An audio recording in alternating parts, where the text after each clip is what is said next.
6h, 9h, changez de position. Le Morning Dance Nation Radio avec Franck Cara. Et si on réveillait une star? Merci de nous écouter sur House Nation Radio. Merci, vous le savez, tous les matins, c'est le réveil de star. Ce matin, nous appelons un acteur de renom, un comédien, un metteur en scène, un chanteur, un humoriste. Nous appelons Bernard Ménez. C'est parti, nous appelons Bernard Ménez. Allô? Oui, bonjour Bernard, c'est Franck, comment allez-vous? Oui, bonjour, monsieur Franck. Est-ce que je vous réveille ce matin, Bernard? Non, ça va, je suis plutôt à lève-tôt, et non, ça va, c'est bon là. Alors, ce que je vous propose, on va se faire un petit café, parce qu'il y a tellement de choses à dire sur vous, monsieur Ménez, que en 8-10 minutes, c'est vrai que ça va être très court, mais pour commencer, oui. Ce qui est étonnant, c'est qu'à la base, vous n'étiez pas du tout destiné pour faire de la comédie, du théâtre et de la télé, puisque vous avez fait l'école normale supérieure de Cachan, enfin, c'est ce que c'est devenu maintenant. J'ai fait des études supérieures de mathématiques, physique, chimie, et après maths et de la fac, j'avais été reçu à l'école normale supérieure de l'enseignement technique, mais quand j'ai reçu mes papiers, j'ai vu que je m'engageais pour 10 ans à l'État dans cette école. C'est une école normale supérieure, c'est comme ça. Et là, j'ai pris peur parce que je me suis dit, je faisais quand même du théâtre depuis déjà pas mal de temps, théâtre amateur essentiellement, mais amateur dans le sens très passionné.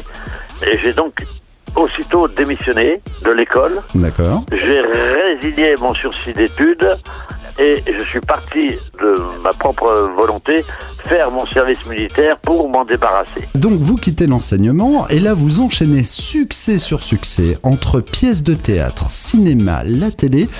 Bernard Ménez, bien sûr, tout le monde connaît votre nom. Vous avez joué avec les plus grands noms du cinéma et du théâtre. Ça a été 44 ans de passion, mais vraiment de véritable passion, quoi. Vous êtes un vrai passionné. Un vrai passionné, ça c'est sûr. Maintenant, non, j'ai pas eu d'abord que des succès. Puis au début, j'ai fait beaucoup de petits rôles. J'ai même eu des périodes où j'avais beau essayer de frapper aux portes, elles étaient fermées et je ne faisais rien. Et sinon que de trouver des petits boulots pour gagner ma croûte. Non, je vais pas. C'est des rencontres exceptionnelles qui m'ont permis de me faire connaître d'une manière tout à fait inattendue. Rencontre avec Jacques Rosier, avec Pascal Thomas, avec François Truffaut ou d'autres encore au cinéma. Rencontre avec Camoletti, avec Polanski, Confortès et Eric Assous, etc. au théâtre. Voilà, c'est des rencontres qui m'ont permis de rebondir. Et plus dernièrement, bien sûr, la rencontre avec Pierre Guillois, qui est l'auteur génial de cette opérette barge qu'on appelle le Gros Lavache et le Ménate, et qui m'ont bien rempli mon calendrier pendant 2 ans. J'allais en parler justement parce que ça oui. C'est un événement majeur. Avec votre permission, je vais revenir sur les acteurs avec qui vous avez joué parce qu'il y a vraiment de très très grands noms. Là sous les yeux par exemple j'ai Balutin, Prévost, Henri Guibé, De Funès bien sûr, les Charlots, Marc Marcadier, Aldo Machon, Mallory Nataf, Claude Jansac, mais c'est énorme le nombre de films. Moi à mon avis vous oubliez les plus grands. C'est-à-dire Christopher Lee, Paul Meurice, Michel Galabru, Jean Lefebvre. On peut pas tous les citer malheureusement. Ah, vous me citez la seconde zone. Enfin bon, à part De Funès, qui évidemment est une de mes plus grandes rencontres que j'ai faites. D'ailleurs, je vous avais adoré dans De Funès avec, en 1980, dans L'Avare de Jean Giraud. Oui. Vous jouiez le rôle de La Flèche. Là, c'est pareil, oui. Ça devait être tordant à faire. Disons que ça a été une rencontre formidable parce qu'un an avant, j'avais appris que De Funès avait ce projet. Il était en train de tourner, je crois, le Gendarmette. Et puis, je me suis payé le culot d'aller le voir sur le tournage précédent, donc. Et je pensais simplement lui dire que j'aurais beaucoup aimé faire le rôle de La Flèche avec lui. Et donc, je viens le voir, je lui dis bonjour monsieur De Funès, je m'appelle Bernard Ménez. Il me dit oui, je connais. Bon, j'ai tant mieux. Et puis, je dis voilà, j'aurais beaucoup aimé jouer La Flèche. Et je m'apprêtais à partir. il me retient par le bras, il me dit bon bah écoutez, c'est fait. Vous allez voir le producteur, c'est vous qui ferez la flèche. Vous lui direz que c'est vous. Et ça a été une rencontre incroyable. D'ailleurs, j'ai jamais osé avoir le toupet de recommencer ce genre de démarche. Enfin bon. Et pourtant, on sait très bien que le culot fonctionne très bien d'ailleurs. Le culot, généralement, dans ce métier-là. Bah, pour certains, oui, il y en a qui sont doués pour ça, mais je pense que moi, c'était vraiment un hasard de circonstances qui s'est bien enchaîné. Alors, on vous retrouve également dans des films où, là, par contre, on part carrément à l'opposé. Par exemple, avec Les 4 Charlots Mousquetaires d'André Hunebelle, vous avez joué le rôle de procureur. C'est pareil, c'est marrant de vous voir dans ce film. Oui, mais c'est un petit rôle, hein. C'est le gouverneur intérimaire de la Bastille. Non, ça c'est un second rôle, c'est ce qu'on appellerait, comment j'allais dire, une participation, voilà. Mais c'est pas un rôle majeur. On a compté avec l'équipe de la production ici, on a compté le nombre de films, de pièces de théâtre, de chansons, de mise en scène que vous avez fait en 44 ans de carrière, 123 actions entre les films, le théâtre, les mises en scène, même la musique, puisqu'on se souvient tous par exemple de cette fameuse chanson que vous aviez sortie en 1984, Jolie Poupée, qui a été un carton. Oui. Vous passez de l'un à l'autre en fait, le théâtre, la musique, vous avez fait beaucoup de télévision aussi, on vous a vu par exemple dans Sous le Soleil en 2005, dans la saison 11, épisode numéro 26, oui. Où vous jouiez le rôle de Marbalot. Dr Marbalot. Voilà, c'est assez original de vous voir là-dedans aussi.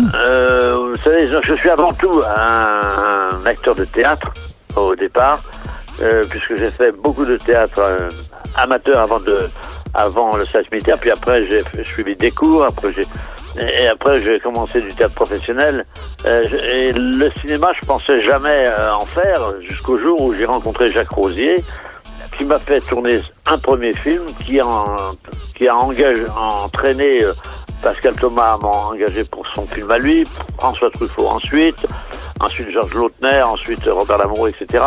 Donc c'est un enchaînement. Alors après, c'est pas forcément énorme comme ça. D'abord, tous les films ne sont pas tous avec des rôles principaux. Oui, il y a eu des rôles secondaires, mais bon, vous êtes quand même extrêmement modeste. C'est énorme. Vous avez une carrière énorme. Non, je pense que j'ai en effet une carrière très remplie. C'est ça surtout, c'est-à-dire que j'ai eu peu de moments, mais j'aime pas l'inaction. Alors, si je sens que je deviens un peu inactif, moi-même j'essaye d'être à l'initiative, ou en tout cas d'encourager des initiatives qui pourraient m'intéresser. C'est pour ça que vous êtes essayé à la mise en scène ? Non, c'est un concours de circonstances. Le cinéma, on me l'avait proposé d'être réalisateur d'un film, donc je l'ai fait. Mais en 1982, je crois. Ouais, c'est ça, Les Petites Têtes. D'ailleurs, le film probablement le moins cher du siècle et celui qui a proportionnellement été le plus rentable. Excellent. Je veux dire par là qu'il avait coûté 1 million de francs, tout compris. Copie et tout compris, 1 million de francs, ça veut dire c'est dérisoire, pas par rapport au tout d'aujourd'hui. Et c'est un film qui non seulement est sorti en salle, mais a passé plusieurs fois à la télévision, donc le producteur est très content. C'est un film gentillet et fait avec de très faibles moyens, mais qui se laisse voir. Et puis, par contre, je n'ai pas recommencé parce que le réalisateur de cinéma, il aurait fallu que ce soit moi qui aille au charbon pendant des mois et des mois pour trouver le scénario, le producteur et tout ça. Ça fait pas partie de moi. Ça. Mais par contre, la mise en scène reste toujours, ne serait-ce qu'au théâtre, vous avez fait énormément de mise en scène.